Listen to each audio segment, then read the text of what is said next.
Okay so ये video थोड़ी controversial होने वाली है बिकॉज द एनिमे जिसके बारे में मैं बात करने वाला हूँ वो थोड़ा कंट्रोवर्शियल है और इंडिया में बैन हो रखा है बिकॉज ऑफ दी कुछ सेंटिमेंट्स इन्होंने हर्ट करे थे हिंदू रिलीजन्स के, तो इसलिए बोल रहा हूँ। और डिस्क्लेमर ये देना चाहता हूँ कि भाई मैं पूरा एनिमे में फैक्ट्स और लॉजिकल पॉइंट्स पे ही बात करने वाला हूँ। मैं ज़्यादा इतना मैं बोलने नहीं वाला कि एनिमे बिल्कुल ही बुरा है, ऐसा बात करने में नहीं वाला बिकॉज आई नो बहुत से लोग इसे एग्री भी करते होंगे, बट मेरा ओपिनियन है, तो ज़्यादा गुस्सा मत होना, कमेंट्स में गालियाँ मत लिखना। और तुम्हें अभी भी पता नहीं चला कि मैं किस एनिमे के बारे में बात करने वाला हूँ, which is record of the Ragnarok या फिर बोले रिकॉर्ड ऑफ रैग्नारॉक। एंड ये जो एनिमे है इसमें बहुत कंट्रोवर्सीज हो चुकी है एंड सीरियसली बोल रहा हूँ, आई डोंट थिंक सो ये कंट्रोवर्सी कोई लॉजिक सेंस लगाती है कि होनी भी चाहिए इसको। सो इस पूरे वीडियो में बात करेंगे इसके बारे में। मैंने पूरा एनिमे देखा है जहाँ तक आ रखा है, तो let's begin the video. Okay, तो सबसे पहले हम बात कर लेते हैं एनिमे के बारे में ही बिकॉज रिकॉर्ड ऑफ रैग्नारॉक है, तो उसके बारे में पूरा पहले एक ब्रीफ समरी बता देते हैं आपको कि आखिर इसके साथ ऐसा है क्या जो इसकी वजह से इसकी कंट्रोवर्सी हुई है। So let's talk about this brief story. Okay, जो इसकी स्टोरी है वो थोड़ी सिंपल तरीके से बताई गई है एनिमे में, पर मैं तुम्हें थोड़ा ब्रीफ और करके बताऊंगा।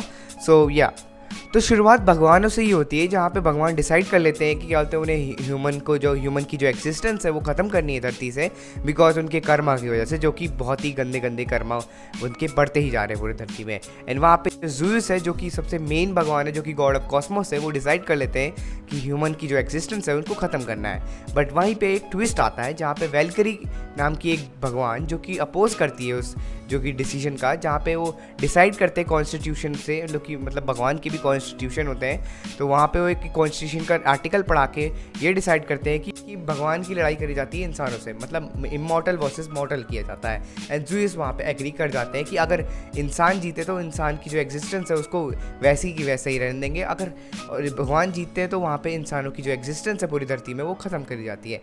एंड ये पूरी एनिमे की पूरी कहानी इसी तरफ चलती है, लड़ाइयों पे।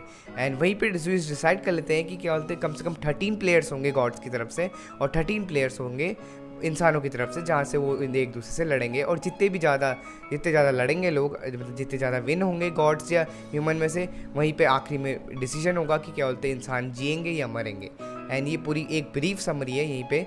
एंड अगर तुम्हें मैं वैसे बताऊँ राउंड 1 में इसमें सब है सारे भगवान इंक्लूडिंग लॉर्ड शिवा ऑल्सो, तो यही लॉर्ड शिवा की वजह से यहाँ पे थोड़ी कंट्रोवर्शियल ट्वीट्स हो रखे हैं या कंट्रोवर्सीज हो रखी है हिंदू की तरफ से भी, बिकॉज लॉर्ड शिवा को उन्होंने कुछ ज़्यादा ही ड्रामेटिकली वैसा नहीं दिखाया जैसा हिंदू सोच रहे थे, जैसा लोगों को लगा इंडियंस को कि क्या बोलते दिखाना चाहिए कि उनके कल्चर को वहाँ कैसे दिखा रहे हैं। बट एग्जैक्टली मैं सच बताऊँ पॉइंट ऑफ व्यू कि क्यों नहीं दिखाया, बिकॉज यार हर कोई भगवान है भाई वहाँ पे, ऐसी बात नहीं है कि क्या बोलते हैं हिंदू ही है वहाँ पे भगवान, लॉर्ड शिवा ही है वहाँ पे, सभी है, हरक्यूलिस है, ज़्यूस है वहाँ पे, वैल्करी है, एरिस है, तो वहाँ पे सब भगवान को ही वैसे ही दिखा रखा है जैसे जापानीज़ कल्चर में दिखाया जाता है। तो ऐसी बात नहीं है कि क्या बोलते वहाँ पे हिंदू सेंटीमेंट्स को ही हर्ट करा गया है, और भी वहाँ पे भगवान से जिनको वैसे ही दिखा रखा है जैसे उनका आर्ट स्टाइल है जापानीज़ में, तो इसलिए है।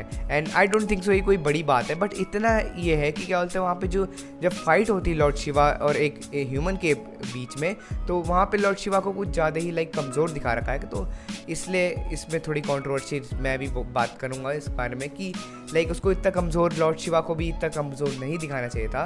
And exactly I also agree कि थोड़ा बहुत कि इन्होंने थोड़ा मिसबिहेव या मिस फॉर्च्यून मिस गाइडेंस कर रखी है भगवान को लेकर कि लॉर्ड शिवा को ऐसा दिखाना नहीं चाहिए था उन्हें।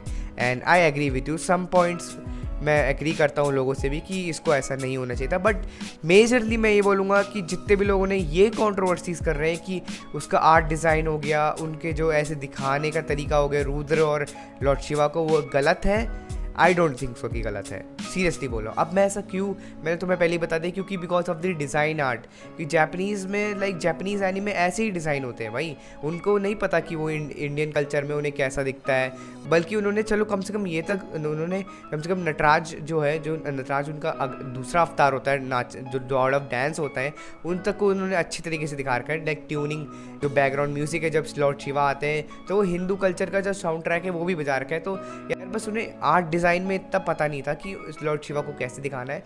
बाकी सब में उन्होंने कोई गलती नहीं करी है मेरे हिसाब से। एंड बाकी तुम्हारे जो ओपिनियंस है वो मुझे कमेंट सेक्शन में बता देना अगर तुमने द गॉड ऑफ रैग्नारॉक देखी है। एंड बाकी पहले हम बात करें एनिमे की। भाई एनिमे में कोई दिक्कत नहीं है, सीरियसली बोल रहा हूँ। जितनी भी ये कॉन्ट्रोवर्सीज फैला रखी है इन्होंने लोगों ने कि भाई गॉड ऑफ रैग्नारॉक में शिवा को तो ऐसे दिखाया वैसे दिखाया, डैम यू भाई, फक यू भाई, क्यों बोल रहे हो फालतू में एनिमे के बारे में बुरा, जब उसमें ऐसा कुछ है ही नहीं। बस एक आर्ट स्टाइल की वजह से तुम उसको इतना अपोज मत करो कि सीरियसली तुम उसको बिल्कुल नीचे गिरा दो। मुझे तो कोई सच बोल रहा हूँ, मुझे कोई दिक्कत नहीं है भाई इस एनीमे से। बस इतना दिक्कत है कि उसमें उसको कमज़ोर दिखा रखा है लॉर्ड शिवा को। एंड बाकी मुझे इससे कोई दिक्कत नहीं है। बट ऐसी बात नहीं है कि लॉर्ड शिवा को ही कमज़ोर दिखा रखा है। बहुत से ऐसे गॉड्स हैं वहाँ पे जिनके साथ लड़ाई हुई, हरक्यूलिस हो गया, एरिस हो गया, उनको भी थोड़ा कमज़ोर दिखा रखा है। एंड बिकॉज ये बैटल ही बिटवीन एक गॉड और एक ह्यूमन की है। एंड ह्यूमन के पास ऊपर से वैल्करी की भी पावर है, जो कि एक डबल साइडेड हो गया। उसके पास, क्योंकि ह्यूमन अकेला एक ह्यूमन लड़ता है गॉड के साथ तो वो आराम से हार जाएगा। अब कौन सी बात है, ये पता होना चाहिए कि ह्यूमन अगर नॉर्मल ह्यूमन लड़ेगा गॉड के साथ तो हार जाएगा। तो इसलिए वैल्करी की पावर्स भी गॉड एक ह्यूमन को दे रखी है, इसलिए ह्यूमन थोड़ा और शक्तिशाली बन चुका है। एंड बाकी भाई बस स्टोरी इतनी थी। एंड कंट्रोवर्शियल पॉइंट्स में भी इसी में मैंने बात कर ली। बाकी और एनिमे के बारे में आगे बात करते हैं। एंड मुझे पता है इससे बहुत से लोग हर्ट भी होंगे, बहुत से लोगों को गुस्सा भी आ रहा होगा, बहुत से लोग कमेंट सेक्शन में मुझे गालियाँ भी दे रहे होंगे कि भाई तू एक इंडियन होके हिंदू कल्चर को फॉलो करते हुए भी तू ऐसा कैसे कह सकता है। बट सीरियसली बोल रहा हूँ, तुम अगर गाली दे रहे हो ना उस एनिमे के बारे में, तुम बिल्कुल ही एक बच्चे हो अभी, सीरियसली। क्योंकि भाई एनिमे एक तरीके से भाई तुम इमेजिनेशन चलती है भाई, एनिमे में कोई लॉजिक्स नहीं चलते कभी। और अगर मैं लॉजिक्स एंड फैक्ट्स की बात भी करूँ ना, मैंने तुम्हें पहले ही बता दिया है कि भाई वो एक एनिमेशन स्टाइल है बस लॉर्ड शिवा की। हाँ मैं मानता हूँ कि उसमें एनिमे में थोड़ा कमज़ोर दिखाया गया है लॉर्ड शिवा को, बट ऐसा तो है नहीं कि वो एक पर्टिकुलर भगवान को ही उन्होंने कमज़ोर दिखा रखा है। और भी तो भगवान है वहाँ पे, एरिस हो गया, वहाँ पे हरक्यूलिस हो गया, खासकर ज़्यूस को भी भाई बहुत कमज़ोर दिखा रखा है उसमें। ज़्यूस हाल ही में कमज़ोर नहीं है, लॉर्ड ज़्यूस भी भाई वो भी बहुत शक्तिशाली, because he is the universe of Cosmos भाई, सीरियसली। और उसको भी इतना पिटते हुए दिखा रखा है, तो तुम एक्सपेक्ट कैसे कर सकते हो कि लॉर्ड शिवा भी पिटेगा नहीं वहाँ पे।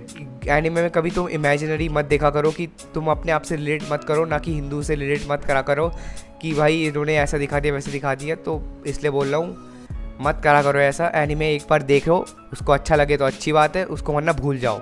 इतना सीरियस मत लिया करो एनिमे को, ठीक है। और जितने भी लोग ऐसे सोचते हैं ना कि मैं गलत हूँ, कोई बात नहीं भाई, डिसलाइक कर देना वीडियो को, मुझे कोई दिक्कत नहीं है। बाकी मेरा ओपिनियन यही था इस कंट्रोवर्सी के बारे में जो इस एनिमे के बारे में हुआ है। करे सीजन्स और एपिसोड्स के बारे में एनिमे की, बिकॉज इंडिया में तो बैन हो रखा है, मुझे पता है तुम्हें बहुत अलग अलग तरीके से तुम देख लोगे अगर तुम्हें एनिमे देखना है वाला तो। बाकी सीज़न 1 में इसके 12 एपिसोड्स है एंड सीज़न 2 का पार्ट 1 में इसके 10 एपिसोड्स है।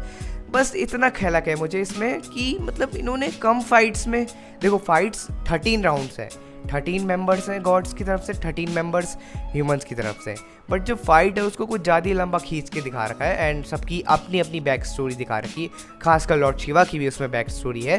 तो तुम्हें अगर अच्छी लगेगी तो तुम देख लेना, मुझे तो अच्छी लगी। एंड मेरा कोई इसमें हेट नहीं है, बस इसको थोड़ा एक्सटेंड कर रखा है इन्होंने बैटल्स को।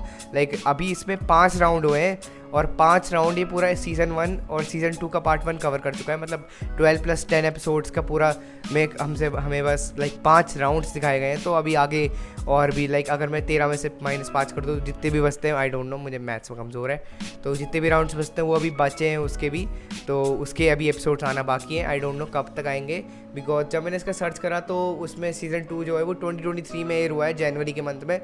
तो ये अभी पार्ट 2 बाकी है उसका। एंड बाकी भाई एनीमे में कोई भाई दिक्कत नहीं है, मैं सच बता रहा हूँ। तुम्हें देखना एंटरटेनमेंट के लिए fights between God and human या फिर मॉर्टल वर्सेस मॉर्टल, देखो भाई, कोई दिक्कत नहीं है। कोई भी तुम्हें अगर ऐसे नेगेटिव कमेंट दे रहा है ना इस एनीमे के बारे में, भाड़ में जाए भाई, क्या दिक्कत है। भगवान के बीच में तो लड़ाई है ना, इमेजिनेशन है, उसको देखो, बस एंजॉय करो और बस स्किप कर दो ना। तुम इतना क्यों ले रहे हो उसमें। एंड सीरियसली बोल रहा हूँ, अगर तुम इतनी छोटी छोटी बातों से हर्ट होने लग गए ना, कि इतनी छोटे छोटे सेंटीमेंट से तुम्हें इतना हर्ट हो रहा है, तो तुम भाई आगे ज़िंदगी में कुछ नहीं कर सकते। कोई भी तुम्हें कुछ बोलेगा तुम नीचे झुक जाओगे भाई, सिंपली। क्यों करना है उसका ऐसा, तुम देखो, बस ख़त्म करो बात भाई। एनीमे है, ठीक है भाई, इंजॉयबल एंटरटेनमेंट है, बस ख़त्म करो उस बात को, बस हो गया। तो इसलिए मेरा भी ओपिनियन यही है, एनीमे देखो, कोई दिक्कत नहीं है एनीमे में, इंजॉयबल है। इंडिया में आई डोंट नो बैन होना है, इनको थोड़ी छोटी सी बात पे चुप जाती है इनको, वही है। और जैसे कंट्रोवर्सीज हो रखी है केरला स्टोरी और इन सब पे, वैसे ही इन्होंने ये भी वैसी कर रहे हैं, इनको भी छोटी छोटी बातें सेंटिमेंट्स पे हार्ड हो जाते हैं ये भी, तो इसलिए ज़्यादा चिंता मत करो, ये ऐसी ही है, चलता रहेगा। तुम बस एनीमे देखो, एंजॉय करो। मेरा काम था रिव्यू बनाने का, तो देखो भाई एनीमे में कोई दिक्कत नहीं है, मुझे कोई दिक्कत नहीं है भाई, एनिमेशन स्टाइल अच्छी है लाइक। एंड बाकी आज की वीडियो के लिए इतना ही। देखो मेरा जो ओपिनियन है वो मैंने तुम्हें दे दिया। देखो मेरा काम था अपने ओपिनियंस देना, तुम्हारा काम अपना ओपिनियन देना है। अब देना है तो दो, वरना डिसलाइक कर देना वीडियो को, या कमेंट सेक्शन में भर भर के जो तुम्हारा मन करे ओपिनियन है या कुछ भी है वो मुझे बता देना, मैं पढ़ लूँगा चाहे कैसे भी हो। एंड बाकी अगर तुम्हें चैनल पे नए हो तो सब्सक्राइब कर दो। एंड बाकी अगर तुमने सुजुमे तो जिमारी पे वीडियो नहीं देखी, रिव्यू नहीं देखा, तो उसकी मैं लिंक डाल दूंगा आई टैब पे। एंड मैंने अभी high school of the dead भी ख़त्म करी है, तो मैं उसके बारे में बात करूँगा जल्दी अगली वीडियो में। तब तक के लिए stay tuned for the channel, subscribe कर दो, बेल आइकन दबा दो, नोटिफिकेशन आती रहेगी। एंड चलो मिलते हैं तुमसे अगली वीडियो में। एंड भाई कंट्रोवर्शियल है भाई ये टॉपिक, तो बोलना बनता है भाई अपना भी। तो मिलता है अगली वीडियो में, तब तक के लिए बाय।